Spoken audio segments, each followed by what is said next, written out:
Hello guys, and welcome to Matt's Beamer.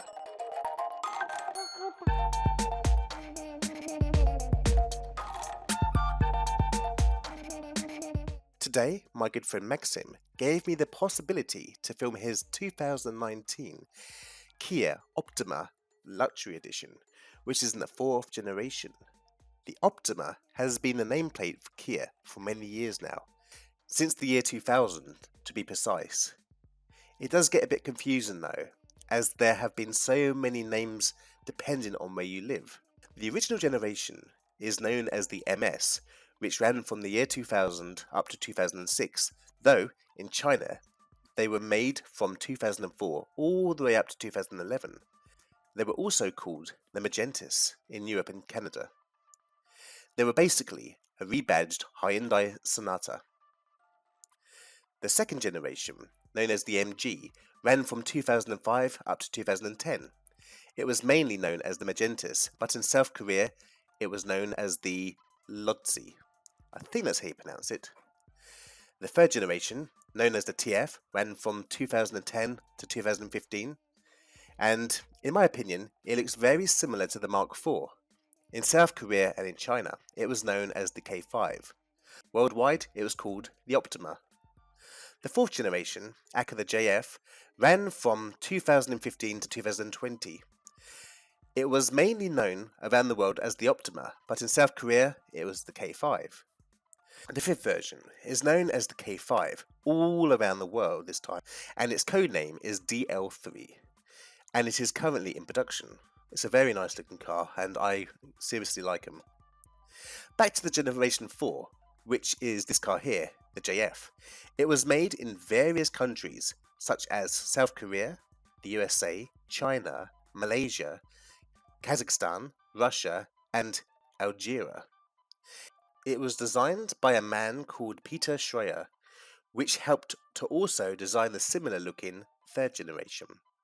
While the first three generations came in a saloon, or a sedan, the Mark IV JF also came as an estate car, or as the Americans like to say, a station wagon.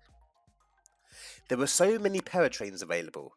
The petrol variants were available as a 1.6, 2.4, and there were also two 2 litres, and they were all 4-cylinder engines.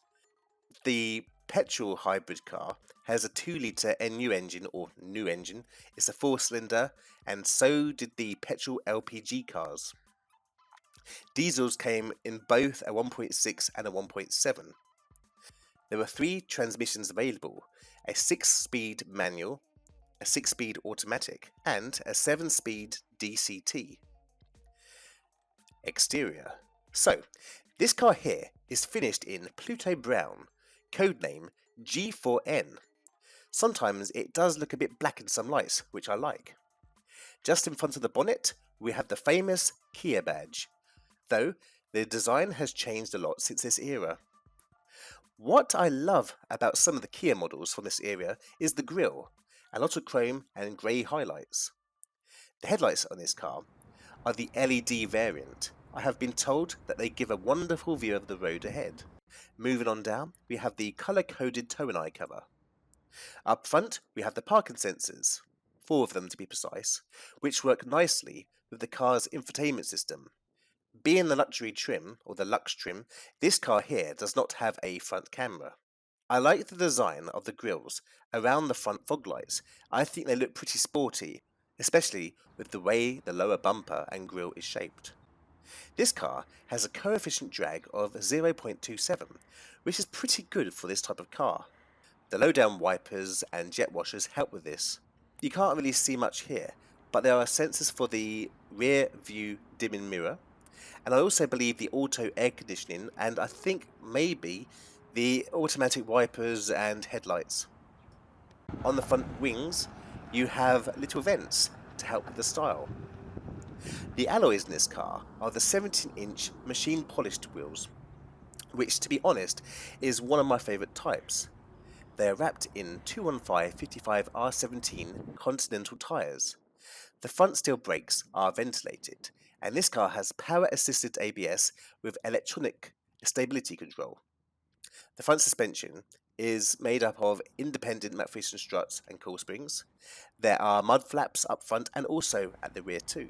The front door mirrors in this car are half colour coded, electronically adjustable, and they are also electronically folding too. Plus, they are also heated. The door handles in this car are chrome and also feature the keyless entry button, which I shall show you soon. The top trim above the windows is also chrome, and it starts from the A pillar and ends all the way up flowing to the C pillar.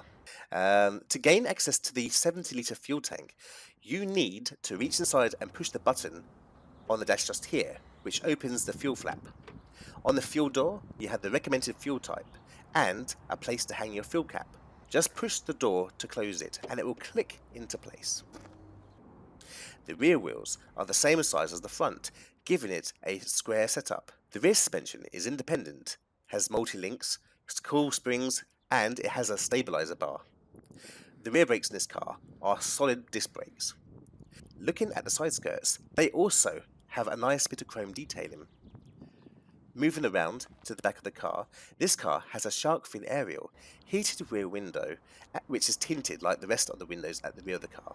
Oh, and it's so dark that you can't actually see the third level brake light unless you push the brake.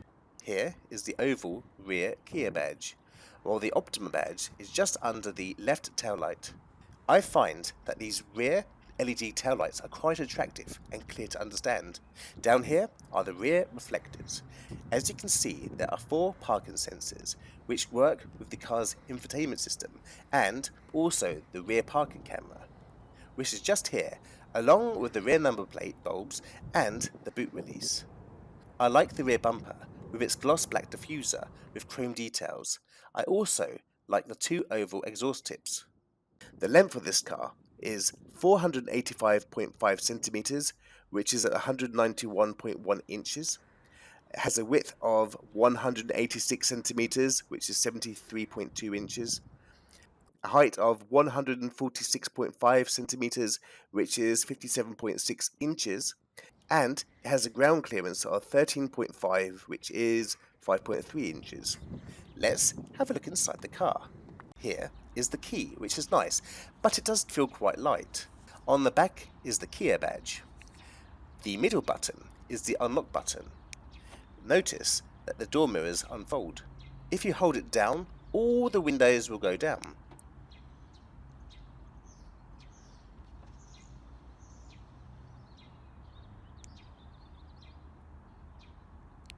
The opposite will happen if you hold down the lock button.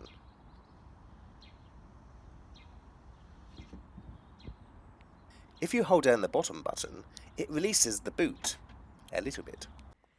If you walk towards the car with the key in your pocket, the mirrors automatically unfold. By pressing the button on the door handle, the car will unlock. To lock the car, you need to push the same button again. The interior on this car is pretty impressive, especially when you compare it to other Kia models from about 10 years ago. Kia has drastically improved from their cheap basic looking interiors. Looking at the back edge of the soft touch dashboard, you have the air vents for the windscreen and the front side windows. There is also a sensor near the rear view mirror, which is part of the auto defogging logic system. There are also 3 speaker grills, which are part of the Harman Kardon sound system. The center grille also has the alarm LED and the sensor for the auto air conditioning system. While the top of the dash is soft, the lower bits are hard plastic, but they still look the part. At each end of the dashboard, there are 2 air vents, each surrounded by chrome and black details. There are also 2 more air vents in the center, which are surrounded in gloss black and have the usual features. In between the air vent is a hazard switch. I'm going to sound a bit weird, but I love the sound of the indicators flashing on this car. I believe that this car here has the 8-inch touchscreen with the SD card slot, which I will attempt to speak about later, before I talk about the engine. Below the air vents, we have a row of buttons, which work with the screen and the Harman Kardon sound system, which is ideal if you hate touchscreens. This car also has a passenger airbag display and a seatbelt buckle-up system, which informs you if some scallywag hasn't put their seatbelt on. Moving on down, we have the air conditioning controls. This one here turns it all off.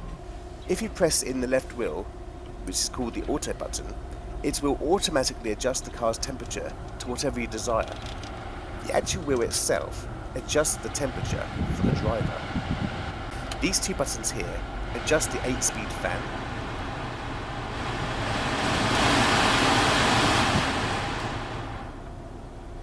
Mode is another word for the zone control, which is quite cool. This is the climate control button, the front windscreen, rear heated screen, the air conditioning and air circulation button. The right wheel individually controls the passenger's temperature unless the sync button is on, which means both sides are the same temperature. This here looks to be the interior temperature sensor. Sliding back this gloss black cover, just here, reveals a 12-volt power socket, auxiliary and USB ports, and the QI wireless charging pad. Just push the lid and it closes itself. This car here has the 6-speed automatic, which also has flappy paddles. Right is for changing up and left is for changing down. Let's quickly start up the car so you can see it in motion. Foot on the brake and push the start button. You need to push the large button on the side to change into gear, with your foot on the brake. When you go into reverse, which is R, the rear camera activates. The lines on the screen also move when you turn the steering wheel, and the driver's door mirror also tilts down. If you go into drive, which is D, and shift the shifter to the left, it puts the car into manual mode, which you can control with the shifter or the flappy paddles. This here is for the heated steering wheel, and the button on the right selects the driver mode, which is displayed on the dash. Sports, Comfort, and Eco. This car has 3-stage heated front seats, a modern style handbrake button, automatic hold, which holds the car on the hill when you move your foot from the brake to the accelerator, so there's no rolling back. The camera button would switch the camera view on higher spec models. This one here turns the parking sensors on and off. You can see how far you are from an object with the camera, but also the visual parking diagram. To the right of the gear lever, we have some cup holders just under this black cover. Under the armrest, we have a storage compartment. Heading over to the driver's view. Just restarting the engine again. A nice little system check screen on startup. To the left, we have the rev counter and temperature gauge. In the center, we have the digital display. And to the right, we have the speedometer and fuel gauge. On the steering wheel, we have voice command, the mode button, radio controls and phone buttons, which are on the left. And on the right hand side, we have the cruise control buttons and the button for the menu, which is in the center of the instrument cluster. The horn is in the center of the steering wheel. This car has rack and pinion power assisted steering, and in my opinion, the steering wheel on this car is quite attractive, nicer than the previous and the current generation K5. This button here controls the brightness and dimming of the dashboard lights. Moving on down, we have the fuel door release, the boot release, and the stability control button. The left stalk controls the lights, which also has the automatic function. The right stalk controls all the wiper functions, including the automatic wipers. Next to the interior door handle, we have the 2 memory settings for the driver's seat. When you open the door, the car grants you easy access to sit down. The upper plastics on the doors are soft to touch. The top button turns on and off the automatic folding mirrors. L and R selects which mirror you want to alter, so left and right. The D-pad, directional pad, is the button which controls the direction of the mirror. This button here stops the others from opening their windows in the back, and this one here is for the central locking. All 4 windows have a one-touch feature. There is a tiny bit of storage just here, and the main storage pocket on this door is massive. There is also a door speaker in this door. Just so you know, This car has the 10-speaker 630-watt Harman Kardon sound system, which is the premium package. There is also a red reflector on the door, so you can be seen better at night time. Just in here is where the OBD2 port is. I think there is a knee airbag down here too. This lever here, when pushed down, allows you to adjust the rake and reach of the steering wheel. To stop it adjusting, just push it back up. Down here is the bonnet release. The leather on this car is finished in brown, and the seats are so comfortable. The driver has a 12-way adjustable seat and lumbar support. Popping around to the passenger side, the passenger gets a window switch and a central locking button. Sadly though, the passenger does not get an electrical seat.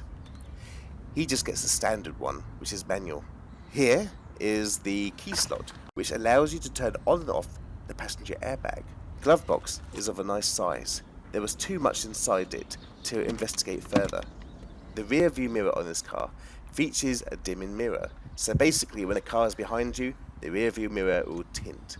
Up top, we have the interior light controls, matte breathing lights, and Kia's the Kia GLONASS SOS system. There is also a sunglasses holder. Both sun visors have a vanity mirror. When you open the mirror on the sun visor, the lights turn on. There is also a card holder clip. The poor driver doesn't get an interior grab handle, but everyone else does. And it's not quite soft closing. In the back of the car, it is very comfortable. I should know, as I spend a lot of time in the back of these cars when I'm taking taxis from places to places.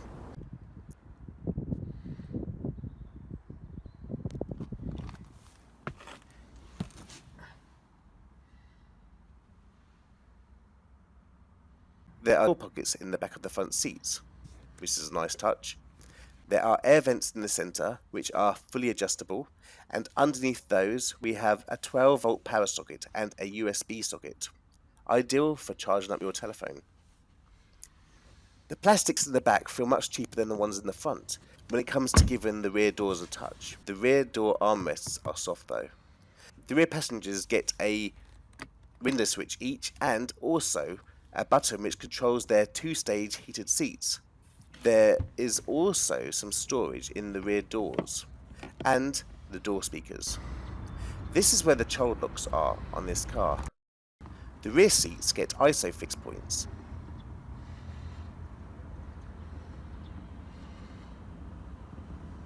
Three full seat belts and a centre armrest which have 2 cup holders inside. On the rear parcel shelf, you get more of the Harman Kardon sound system, plus upper securing points for the child seat. The rear interior lighting also doubles up as 2 matte breathing lights. The rear upper interior grab handles have special hooks to hang out your jackets, and they actually fold out the way when not in use. The rear legroom and headroom in this car is pretty good. They are very popular in the taxi world, and I'm 6 foot tall.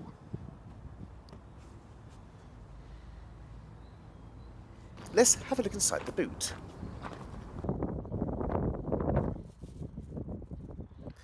When you open the boot, you are greeted with 510 litres of space, but this improves when you drop the 60-40 ratio rear seats by pulling these just here.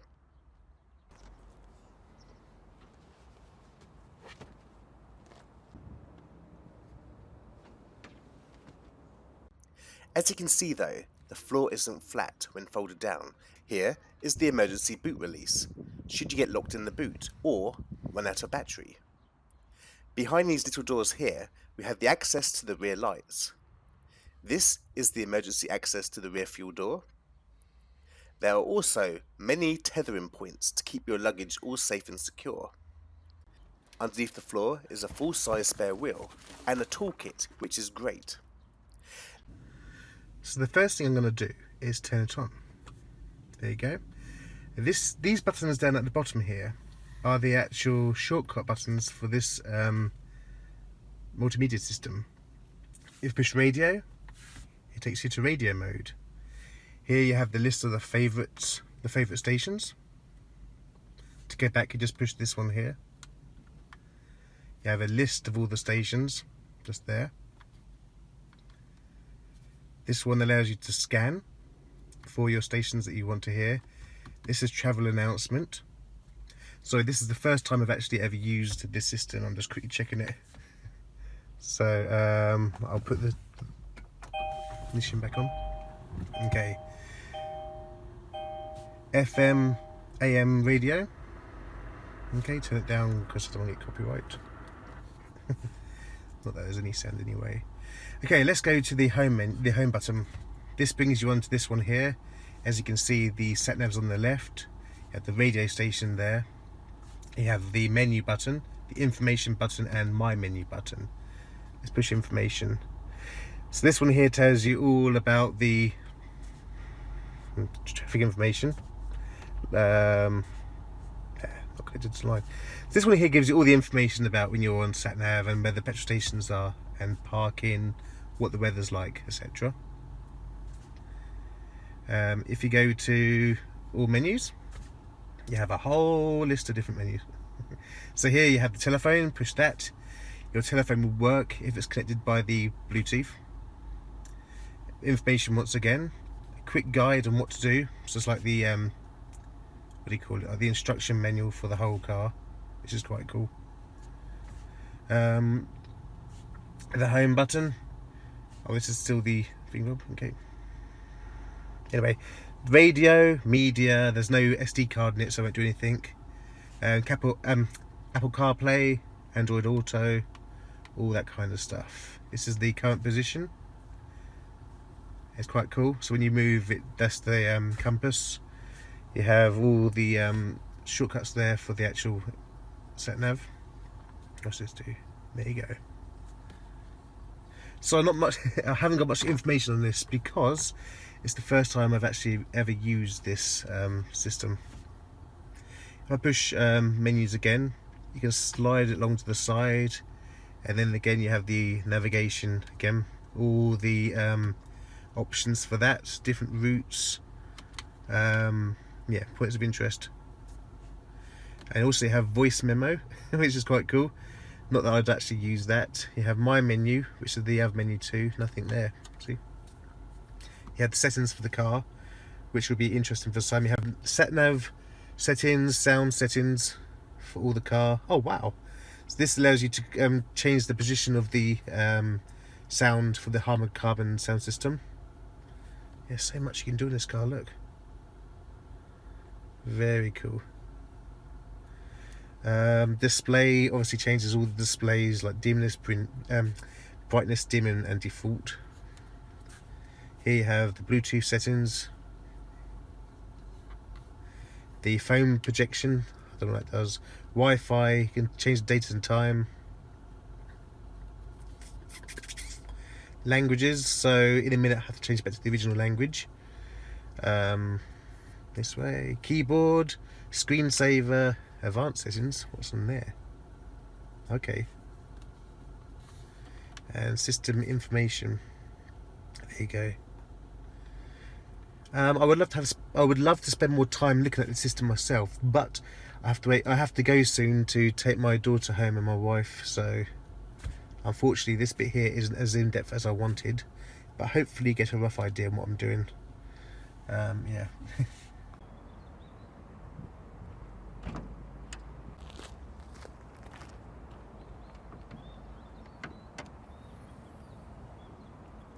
This car here has a 2.4 litre, 4-cylinder Theta 2 GDI engine, which puts out 188 horsepower and 241 newton meters of torque, driving the front wheels, making it a front-wheel drive.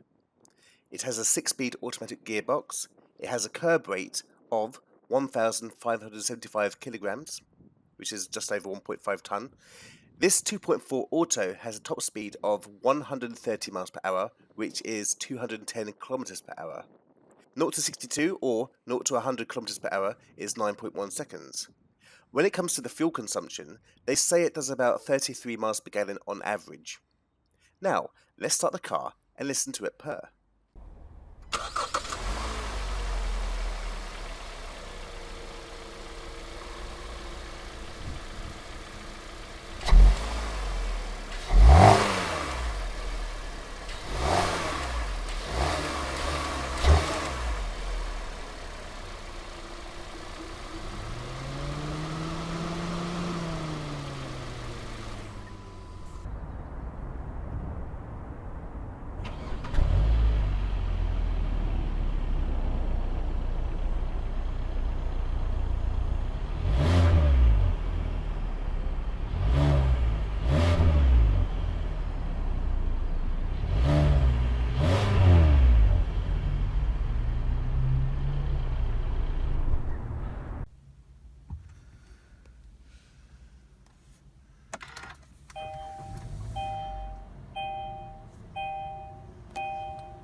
I hope this video was of some use to those who want to buy a Kia Optima or those who have one and don't know how to use it. If you want more in-depth tours, be sure to like, share and subscribe, and please let me know what cars you would like to see in the future. Thank you and take care.